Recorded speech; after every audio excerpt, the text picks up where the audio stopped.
I've got to point out something most people are too scared or woke to note publicly. Now, some viewers may find it offensive that I now note it, and they might even complain to our speech police to shut me down again. But this is even more important now that Melbourne and its surrounding areas is the latest swathe of Australia to be hit by an Aboriginal native title claim, more than 10,000 square kilometres. So let us be frank, because this is getting really stupid and offensive and dangerously divisive. This claim over parks and reserves and other vacant Crown land in Melbourne and around it is from members of the Wurundjeri Woiwurrung, who then get some control over water resources, for instance, or park management, fire reduction burns perhaps, but not, I should add, over private property.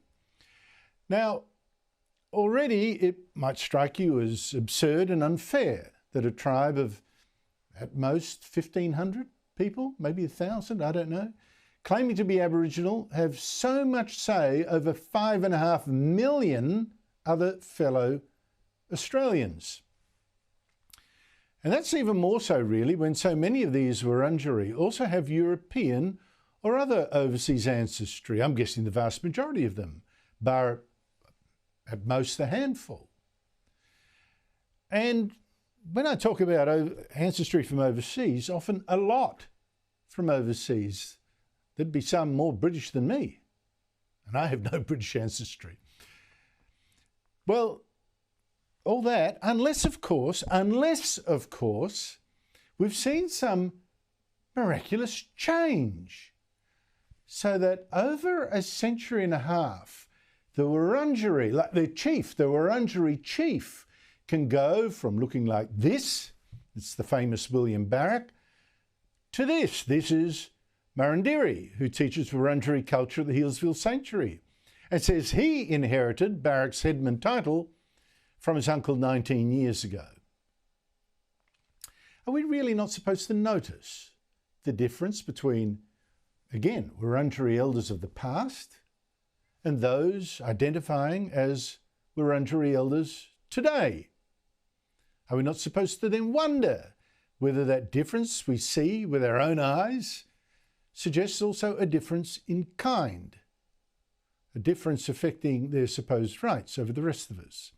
Now, this latest land claim, it mirrors ones over Adelaide, Perth and Sydney, 2 of them already granted, and it's been lodged with a Labor law firm by 11 claimants. 11. 3 of those 11 people claiming native title over Melbourne and surrounds have been interviewed in the news stories I read this morning. Let me introduce you. They are Perry Wandon, a Cultural Heritage Officer, Andrew Gardner, a member of Victoria's First Peoples Assembly, and Aboriginal bureaucrat Di Kerr, who was inducted into the Victorian Aboriginal Honour Roll.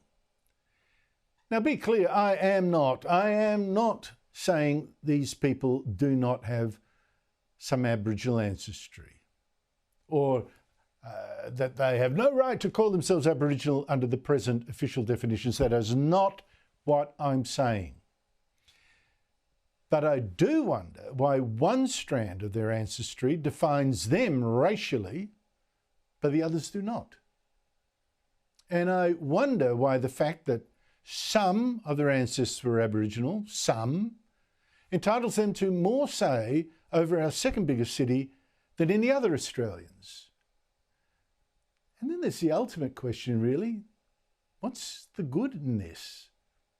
What will come from this? Why are these people, I don't know, for one, better custodians of our water and bushland, better managers of our fire risks and park access than the experts we pay today, whatever their race or ancestry?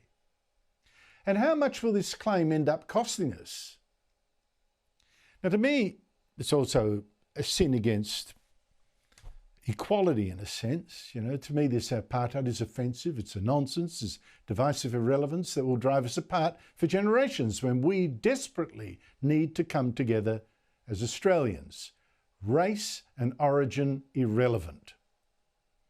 I try to argue all this, of course, years ago and had my articles banned, can you believe it, by a former Labor candidate turned judge. But things are now so serious and the public interest so great that we must be brave and honest enough for this debate, even if some feelings are hurt. 2 years after Victorians, even Victorians, said no to the voice, no to the racial division of Australia, why is their state capital facing racial division? It makes no sense at all.